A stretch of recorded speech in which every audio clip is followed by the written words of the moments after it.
Olá, o Boa Noite Goiás desta segunda-feira, 9 de outubro, está começando e no programa de hoje você vai ver que a polícia encontrou cerca de 200 quilos de maconha dentro de um ônibus de viagem. Você vai ver também como o conflito entre Israel e Hamas podem afetar a economia goiana. E ainda, na primeira reportagem da série especial sobre educação em Goiás, nós vamos te mostrar que os colégios em período integral cresceram 50% na gestão de Ronaldo Caiado. Tudo isso e muito mais no Boa Noite Goiás, que está no ar.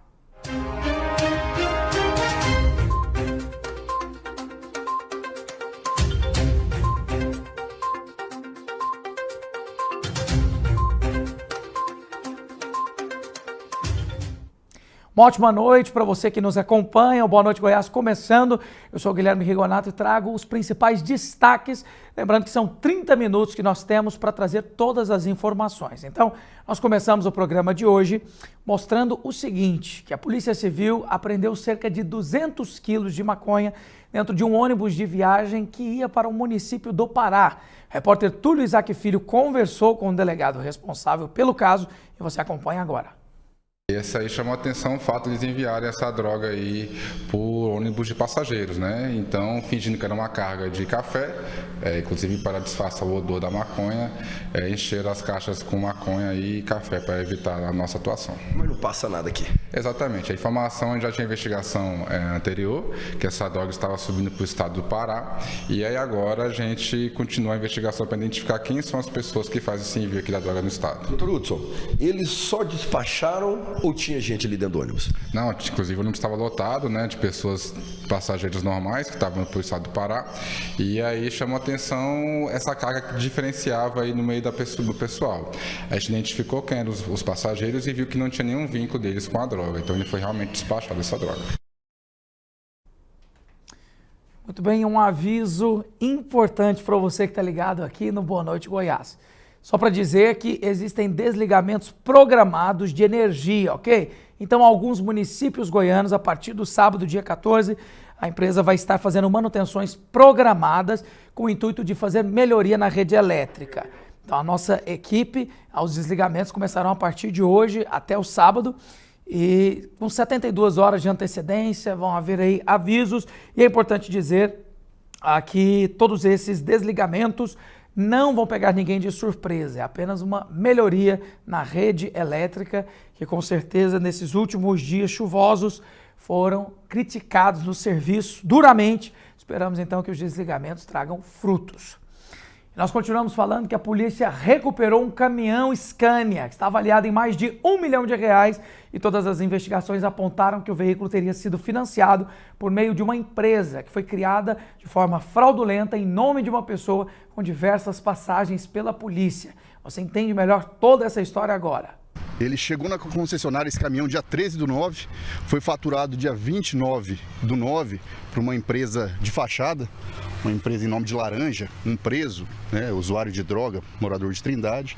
Eles usaram o nome dessa pessoa. E bem conhecido também na justiça, né? Conhecido, já várias passagens, responde por homicídio, né? É o dono da empresa que tirou essa Scania, né? E eles já, no dia seguinte, já anunciaram, 3 pessoas, né? Já anunciaram essa Scania aí em grupos de WhatsApp, enfim, pedindo 310 mil, cerca de 1/3 do valor, né? Já iam vender como Finan, transferem na procuração. Aí o banco, quando vai atrás de cobrar parcela, vai atrás do preso, né? O usuário de droga. Prejuízo na certa. Prejuízo na certa, empresa criada de fachada, né? E iam ganhar aí 310 mil fácil. Doutor, algo que chama a atenção, que eles conseguiram financiar, eu não sei nem como é que eles conseguem isso, que a gente não consegue financiar nem uma moto 100%. E eles financiaram de forma integral mais de R$1 milhão. Exatamente, esse carro foi financiado de maneira 100%, né, de financiamento.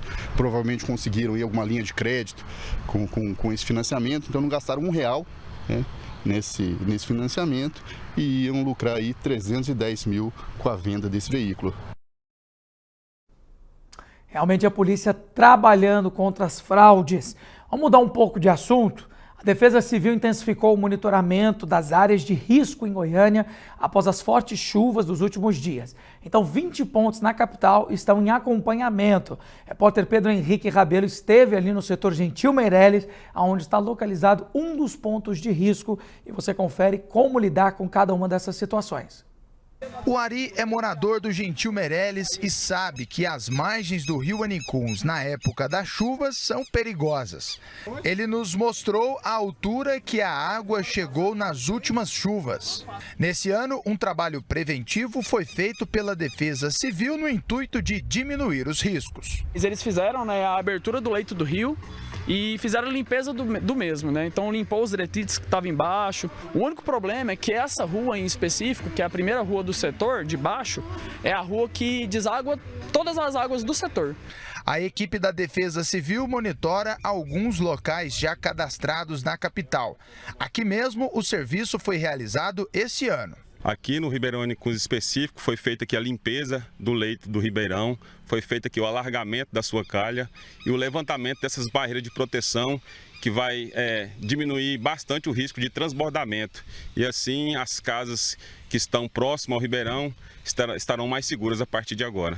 O trabalho da Defesa Civil pode ser ampliado e, de certa forma, até facilitado quando tem a participação direta da sociedade por meio do telefone 153. E aqui no Gentil Meireles, quero dar um exemplo. Lá debaixo da ponte tem aquela lona azul. A informação é que existe uma pessoa dormindo naquele local, às margens do rio, todas as noites.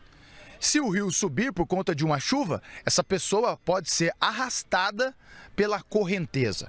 A Defesa Civil virá hoje à noite tentar tirar essa pessoa e levá-la, encaminhá-la para a assistência social do município.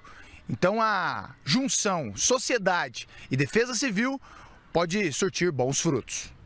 O período de chuva se torna perigoso e acaba até em tragédia, como vimos no ano passado.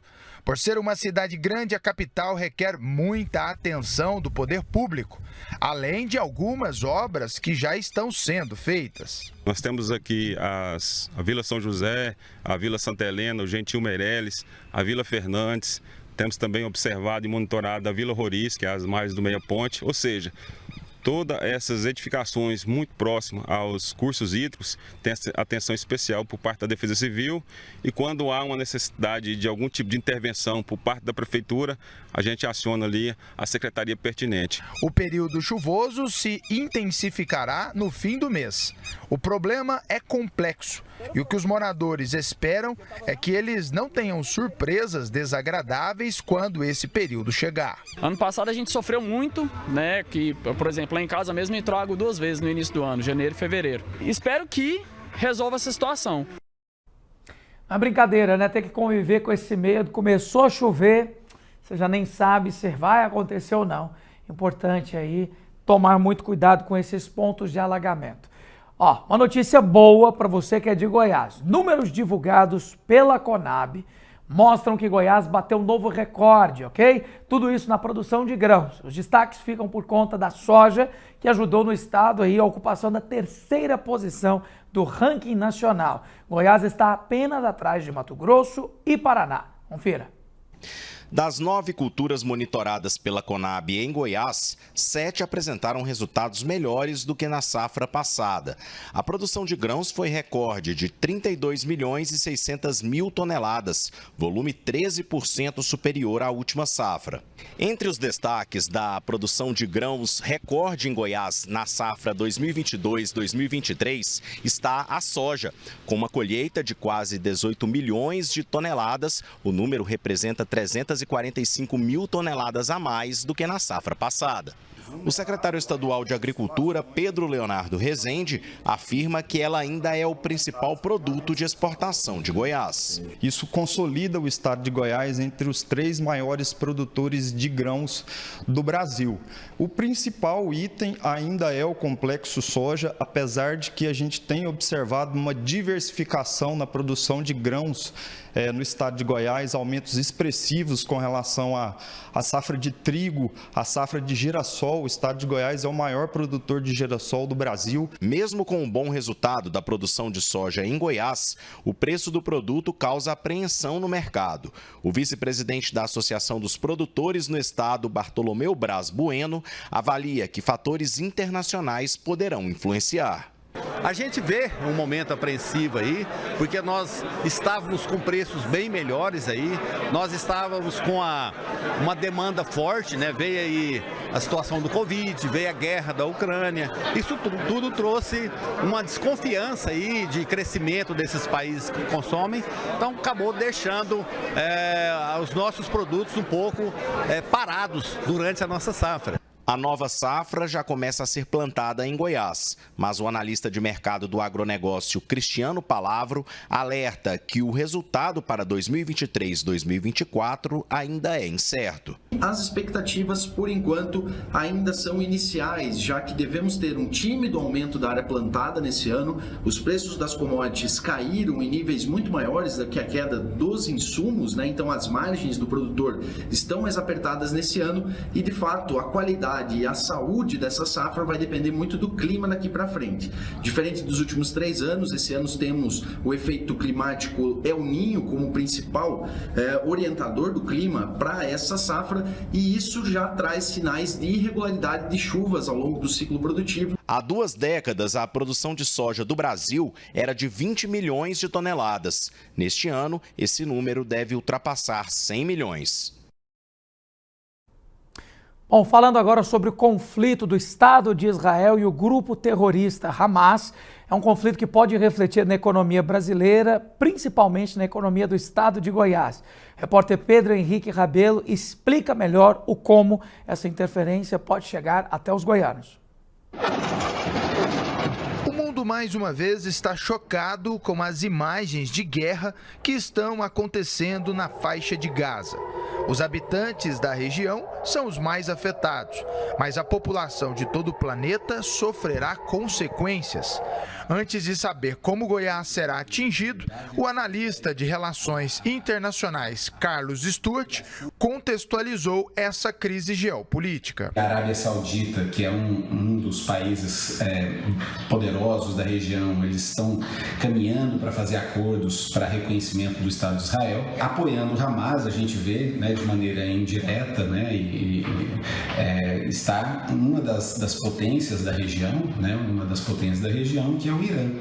Então, o que acontece? O grande problema é que esse conflito ele engloba aí aliados geopolíticos muito importantes. De um lado, você tem os Estados Unidos se posicionando em favor, apoiando, né, do ponto de vista histórico, né, apoiando a Israel. E do outro lado, você tem o Hamas e grupos de resistência palestinos sendo apoiados pelo Irã, né, também pelo Hezbollah, né, no Líbano, enfim. Muitos países sentirão os efeitos do conflito, tese confirmada pelo professor de Relações Internacionais Leandro Borges. Certamente que o impacto de um conflito no Oriente Médio hoje, como esse entre Israel e o grupo Hamas, pode reverberar globalmente e afeta economias ao redor do mundo todo, incluindo a economia de Goiás, o que é uma região agrícola importante tanto para o Brasil e exporta para o mundo todo. Entretanto, partindo do quadro que temos hoje, eu acredito ainda que as consequências imediatas à economia goiana e principalmente as exportações não serão afetadas em grande intensidade. Por exemplo, não deve se impactar ainda mais o preço das commodities, que são importantes às exportações do estado de Goiás, como grãos, carne e minério. Por outro lado, devemos ficar atentos ao aumento de valores que o barril do petróleo ele pode alcançar nos próximos dias e semanas. O estado de Goiás é o segundo maior polo farmacêutico do Brasil e é destaque na produção de grãos, áreas que podem ser afetadas. Mas como os acontecimentos estão no início, o secretário de Indústria e Comércio do estado prefere aguardar. É muito difícil o país ter que ter que cortar, porque ele não teria outro país ali próximo para poder suprir a necessidade de importação. Então, acredito que agora, muito cedo, e acredito que não deva afetar aí tanto as nossas exportações como importações. A guerra no Oriente Médio afeta a economia mundial e, por conta das incertezas e da violência, um evento que o estado de Goiás participaria em Israel esse mês foi cancelado. O estado de Goiás, além das negociações, pretende importar tecnologia em um projeto que o governo de Goiás tem de desenvolver a irrigação no vão do Paranã, no nordeste do estado. Tinha até uma feira agora, no dia 15 a 22, uma feira importante, que até uma missão goiana aqui de alguns empresários de Goiás estariam nessa feira voltada para o agronegócio. É uma feira que acontece de 2 em 2 anos, importantíssima, que iria ser realizada em Tel Aviv, que já foi cancelada, e que até o secretário de Agricultura aqui estava convidado para participar da feira, principalmente porque o projeto que o governador tem de irrigação do vão do Paranã, o projeto de fruticultura em que o governador Ronaldo Caiado está fazendo, e Israel é um grande fornecedor de tecnologia de irrigação, principalmente o que foi feito em Petrolina, em Pernambuco, que é um projeto pioneiro que hoje Petrolina exporta para toda a Europa. Muito bem, vamos entender agora como está a campanha de vacinação, a multivacinação. Nós tivemos aí o dia D no sábado e segue até o dia 14 desse mês. O esforço dos órgãos de saúde do estado é para que a cobertura vacinal volte a ser alta e a população fique protegida contra várias doenças que as vacinas cobrem. A pequena Maria Tereza já sabe da importância de tomar as vacinas. A coisa mais legal do mundo é vacinar. Porque não dói e faz bem para a saúde. A mamãe faz questão de sempre atualizar o cartão de vacinação da família. Ela fica no CME e ela também já vai para a escola, então eu fico sempre de olho, sempre que tem vacinação, dia D eu trago elas e aproveito também para vacinar. Reforcei minha dose aqui hoje. Para tentar reverter as baixas coberturas vacinais, o estado tem realizado uma série de ações. No último sábado aconteceu o dia D da campanha de multivacinação 2023. Nós tivemos uma procura considerável, nesse dia D. Para vocês terem uma ideia, durante uma semana foram 32 mil pessoas que procuraram os postos de vacinação, só no dia D foram mais de 50 mil. Então isso mostra o quanto o dia D é importante para a gente também alcançar essa cobertura. Então são mais de 80 mil pessoas que procuraram os postos de vacinação para atualizarem os seus cartões. Felizmente, muitas dessas, algumas dessas, cerca de 32%, estava com o cartão atualizado, mas 68% não estava. Então, nós temos muitas crianças e adolescentes com esse cartão desatualizado, é o que nos mostrou os dados dessa primeira semana de imunização. Então, esses pais que ainda não procuraram o posto de vacinação têm até o dia 14 de outubro para procurar um posto de vacinação e atualizar a caderneta. Na manhã desta segunda-feira, o secretário de Estado da Saúde, Sérgio Véncio, recebeu a visita do diretor do Programa Nacional de Imunização, Éder Gatti.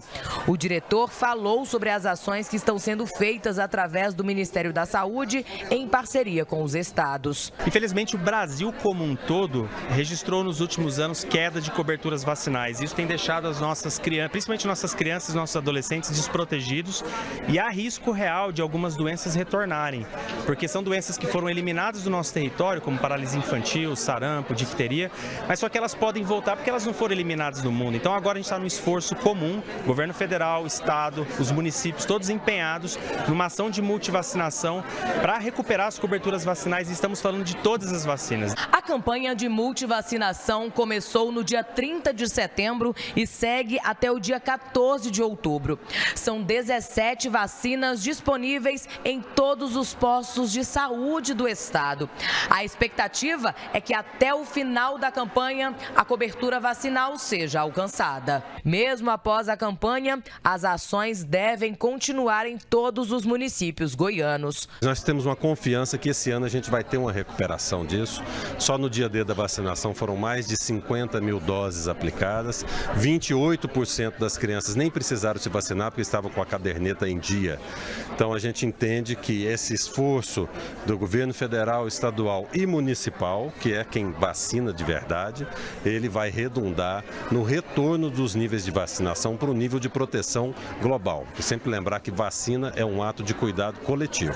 O secretário municipal de saúde aproveitou para falar da união entre os órgãos. Essa parceria é fundamental porque é pela primeira vez que o Ministério vem nos auxiliar não só na entrega da vacina, como em toda a logística e todo o planejamento. Isso é que foi fundamental. A diferença que está sendo feita é essa. Quer dizer, não é simplesmente o fornecimento da vacina e nós responsáveis pela aplicação. Não, eles chegam, acompanham, ensinam, aplicam as técnicas mais modernas de arrebanhamento das pessoas e nós estamos muito confiantes porque nós estamos empoderando os agentes comunitários para que eles possam identificar naquelas famílias que eles visitam os casos de falta de vacina. Muito importante a vacinação, né? Hoje nós vamos começar a exibir a série especial Goiás, Exemplo de Educação. Na primeira reportagem você já vai conhecer os Centros de Ensino em Período Integral, os CEPs, e eles cresceram 50% nessa gestão de Ronaldo Caiado. As escolas se tornaram uma referência em atividades complementares que preparam os alunos não só para o mercado de trabalho, mas também para a vida. É o que a gente confere agora na reportagem de Pedro Henrique Rabelo.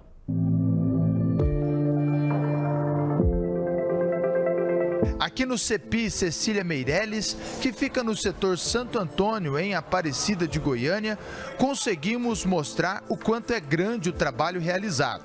Os alunos entram às 7h30 da manhã e ficam até às 5 da tarde. Esses são os horários padrão dos colégios estaduais em período integral em Goiás. Para o bem-estar dos alunos, são servidas 3 refeições diariamente. Além do trabalho escolar, o colégio conta com laboratórios de robótica, física, química, matemática, biologia, espanhol, estudo orientado, biblioteca, sala de projeto de vida e uma estrutura física e de docentes de fazer inveja. Todos os nossos professores são muito bem preparados, com formação na área, especialistas, mestres e doutores. Aqui na sala de projeto de vida, uma roda de alunos é formada. Eles leem textos sobre cidadania, entre outros assuntos. E depois abre-se discussão para debater e conhecer a opinião dos outros colegas. No primeiro ano, as aulas são voltadas para trabalhar o autoconhecimento. Então, a gente tem debates, a gente tem leitura de textos, a gente assiste a filmes e vídeos para trazer essa reflexão do autoconhecimento. Quem sou eu? Qual é o meu sonho? O que eu quero ser? Que tipo de adulto eu quero ser? Aí no segundo ano, a gente tem já as aulas voltadas mais para o futuro. Futuro profissional, o estudo das profissões, o estudo dos cursos das universidades que nós temos aqui na região. A Ana Laura e a Raíssa foram alunas beneficiadas com essa orientação. Eu já tinha uma ideia um pouco confusa sobre o que ser, sobre no que ingressar, tudo mais na faculdade, mas eu me reconheci como professora de história futuramente e doutora também. Muita gente pensa por ser um colégio público, a estrutura é ruim, os professores são ruins, só que não. Em todas as escolas particulares que eu estudei, não se comparam, não chega nem aos pés do estadual. Na gestão atual do governo de Goiás, desde 2019, a rede de CEPIs cresceu mais de 50%. Dos 252, 136 foram implantados nessa gestão. 111 municípios foram beneficiados, alcançando 65 mil alunos. E a meta é expandir para mais 8 mil vagas. Quem já tem um filho estudando em um colégio estadual sabe o quanto faz a diferença. O Hélio é pai da Manuela e reconhece a qualidade do colégio em tempo integral. Ele tem avaliações semanais e elas não podem ser perdidas. E os alunos são submetidos a essas avaliações e são submetidos a há provas o tempo todo e outras avaliações, e tem uma comunicação muito extensa com os pais. A gente está sempre muito bem informado do que está acontecendo e a gente fica muito feliz porque esse feedback é muito importante. A gente sabe o que está acontecendo o tempo todo e pela exaustão que o aluno chega no final do dia, a gente percebe que o trabalho é bem realizado nesse sentido. O Colégio Integral, ele trouxe para mim várias vantagens e como agora eu estou na reta final do 3º ano, a gente, por exemplo, tem os aulões dos professores. Durante os dias ocorrem aulões, que agora nosso foco é o Enem, né? Nós vamos ter a maratona agora em outubro, que vai ser focada só no Enem. A escola permite que os alunos criem clubes juvenis, que sempre tem um assunto pertinente dentro do grupo escolar. A Jéssica é líder do CJ dos Agentes Jovens, que tem o foco em trabalhar o desenvolvimento pessoal, que ajuda muitos alunos. Ao todo, são 13 clubes só nesse colégio. A gente tenta ir com aulas mais dinâmicas, fazerem eles perderem a timidez aos poucos entre si, depois na escola, a gente faz projetos pela escola. E em questão de desenvolvimento pessoal, é com muita pesquisa no assunto, passando isso para eles e da forma mais dinâmica possível, porque o clube juvenil é para ser uma aula diferenciada. Então, quanto mais dinâmico a gente consegue transmitir esse conhecimento que a gente adquire, a gente passa para eles e são muitos resultados que a gente consegue ver. Já o Fabiano faz parte do acolhimento. Ele recebeu apoio no meio da pandemia, com orientações online e agora ajuda o próximo. Quando o aluno fica aqui, ocorre muito esse processo da desmotivação. Eu vou sair do colégio porque a rotina é muito cansativa, etc. Eu acho que o acolhimento prepara o aluno justamente para isso. Essa rotina cansativa e esse ideal que o acolhimento passa de você precisa correr atrás dos seus sonhos, independente do quão duro e cansativo isso seja. Já a Vitória focou no Centro Juvenil de Jornalismo. Ela movimentou a comunicação interna. Isso trouxe benefícios. Até pensa em seguir carreira. Foi incrível porque eu pude melhorar o meu vocabulário, porque a gente fazia postagem, então tinha que ter uma linguagem mais formal.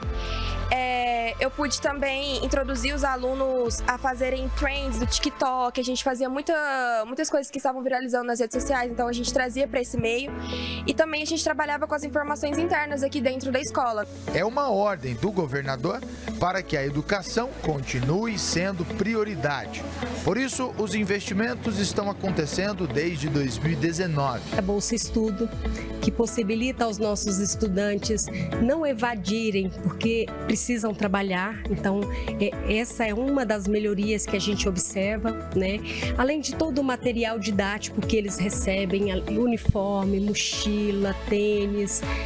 Além disso, nós também recebemos uma série de melhorias físicas na estrutura da escola. Por falar em Bolsa Estudo, todos os alunos do ensino médio no estado recebem o benefício. E essas alunas nos contaram o que fazem com o dinheiro que o governador repassa para elas. Eu gosto de juntar porque eu gosto de ter o caderno bem organizado, eu sou bem perfeccionista. Então eu gosto de fazer títulos e guardar para comprar material escolar.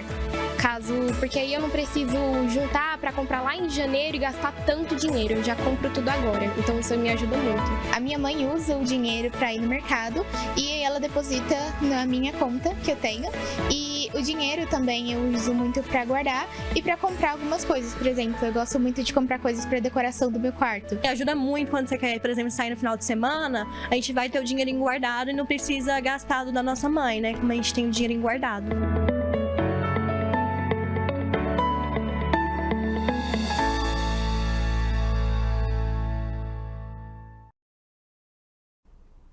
Dá gosto de ver, hein? As alunas organizadas. Tem que dar um exemplo, né? Os alunos geralmente não são tão organizados assim, né? Às vezes a aluna ela tem todas as cores, né? O caderno tem um destaque, a cor vem perfumada a matéria, né?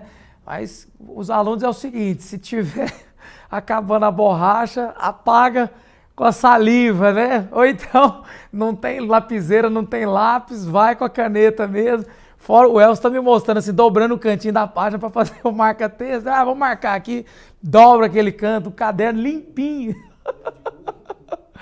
Enfim, parabéns a todos esses alunos dedicados. Faz diferença, porque isso aí não é para hoje, não. É para o futuro. Tenho certeza que são os futuros empresários, são bons funcionários que estarão desempenhando aí seus papéis na sociedade goiana. Bom, vou falar de uma reunião onde participou o governador Ronaldo Caiado, participou hoje em São Paulo apresentando resultados positivos no combate ao crime aqui no estado de Goiás. Inclusive, né, o Goiás tem se tornado uma referência nacional e o governador foi homenageado com uma medalha durante esse evento. E claro, todos os destaques você continua na nossa programação e você vai ficar sempre bem informado a respeito dessa premiação e reconhecimento do estado de Goiás.